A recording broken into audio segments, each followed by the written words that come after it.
Welcome to Her Wealth Unscripted. We're your hosts, Susan Jones and Sarah Gelsheimer.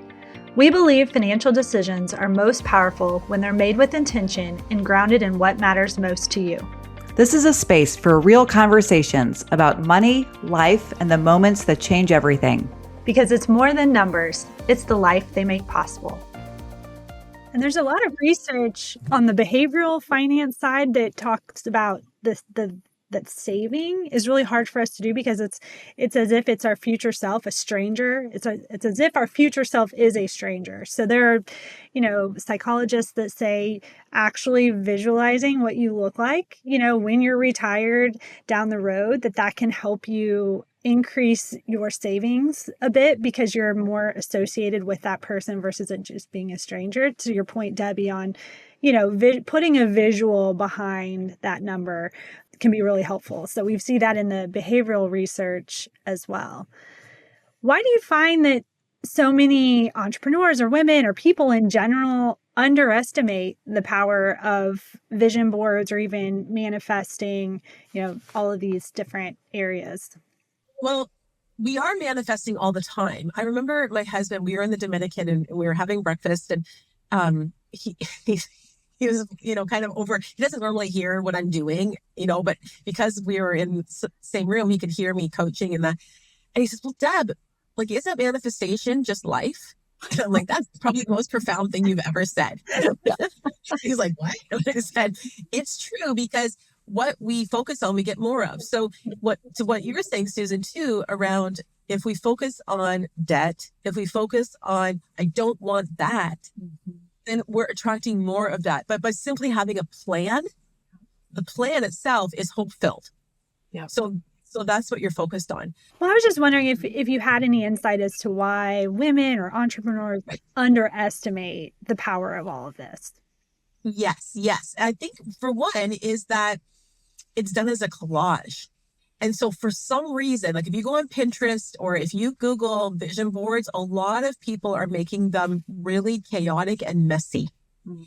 And they're sort of seen like an elementary school kind of project, kind of like the old days when you cut out things from the catalog and, just kind of made your scrapbook kind of thing.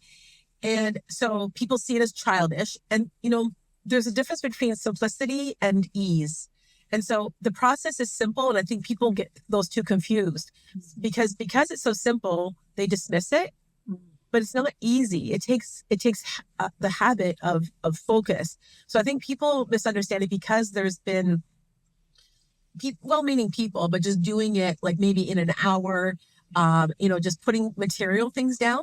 That's another big thing too, is people will say, well, I'm not materialistic. I don't need to be, a billionaire. I don't need to have those, the big luxury vehicles and the big house. The life I want is one of health and love and, great relationships. I don't want to have to worry about money. I want to have freedom of time and freedom of money, whatever that looks like to them. And they think that the way that vision boards have been portrayed, that those don't, go together. So we do it very differently at Dare to Declare, where it's much more about your best life, which is unique to every person. So those are some of the things that I think people have, and just the way the media portrays vision boards. And there's this mysticism to it too. And I think people that are faith-based believers, they are kind of like, ooh, I don't want to get mixed up into something that's maybe, I'm going to say the occult or something like that, where it is simply energy. It's about vibration. It's about frequency. It's about the neuroscience. I love that, Debbie. I think because really what you're describing is something we see also, sort of that, it's easy when someone comes and they say, oh, my goal is to buy a vacation house. Well, okay, that's just math. We can, but what we really try to do with clients early on is, again, using some of those behavioral finance tools that Sarah was talking about, really get to what are your values and how do you want your wealth to support that? And that's the harder part. And so I'm sure, when I guess the question is, do you see people where part of the reason that they're hesitant or, maybe don't understand the vision board process is because since they're not, as interested in the material things, And because so many times both, just a lot of goal setting seems to involve material things, that they haven't kind of put those two together, that, really when you're describing family and faith and, all of those other things, that's more important. And also a lot of times more challenging to really kind of get your arms around what that looks like for you. Absolutely. So my process takes 6 hours, and I even like to even have more if I can. I'll do it as a retreat just that we can even sleep on it, because a big part is, settling our system, because we come in a rush. And so we need to clear the mind to be able to be in a state that we've self-regulated, that we're like, okay, I'm open to dream. I'm open to be curious to what's showing up.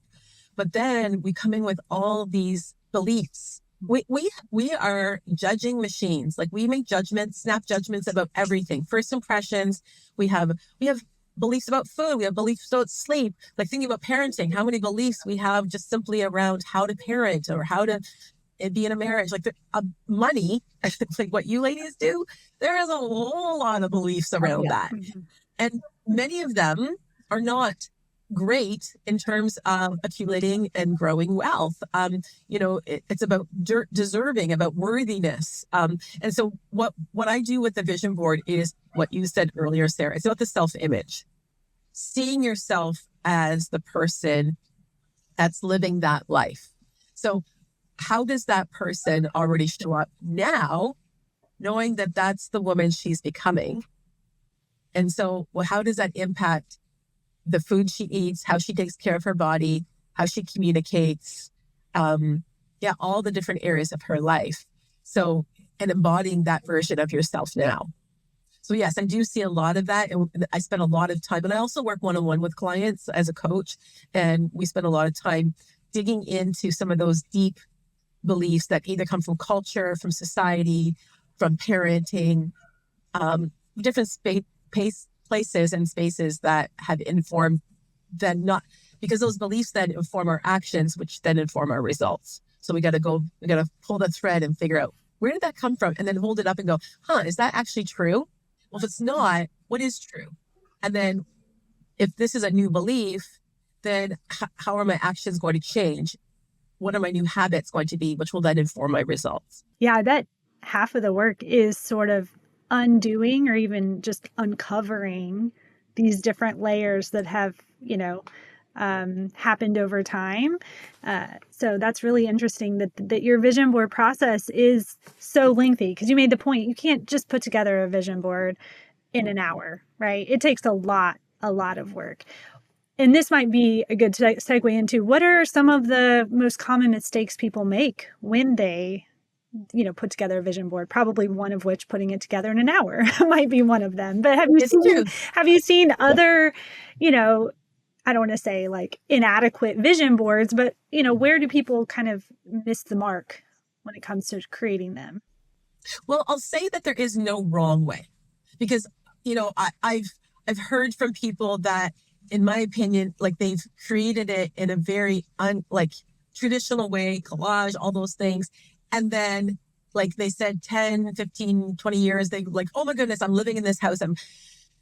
But our process shortens that time. So we've got a better way. So, and the main thing is to highlight the focus, because it's all about the focus on what do I really want, raising your vibration by being able to take in the image and embody it and see yourself, visualize yourself in that image, that this is now my life. So some of the mistakes, as I said, are collage, which is very chaotic. Our minds do not function best in chaos. Think about those hoarder shows, right? Where people just hoard things. I just even watch those shows and go, it makes me feel anxious. I mean, I actually this morning, I just cleaned out the other side of this door here because it was getting really cluttered. And even though it's on the other side of this door, I'm I feel a way about that. Yeah. And so having a sense of order on your vision board, I don't know if you can see mine in the background there. It's very full, but it has white space. And so it's important to have white space around each image. So if you think about a book, if a book had no chapters, no margins, and the word just ran right across, you'd be like, I can't read this. There's not a place to stop and start. So our eye needs a place to rest as we take in and focus on each. Another thing that we encourage is having an image of yourself in a happy time central to the board.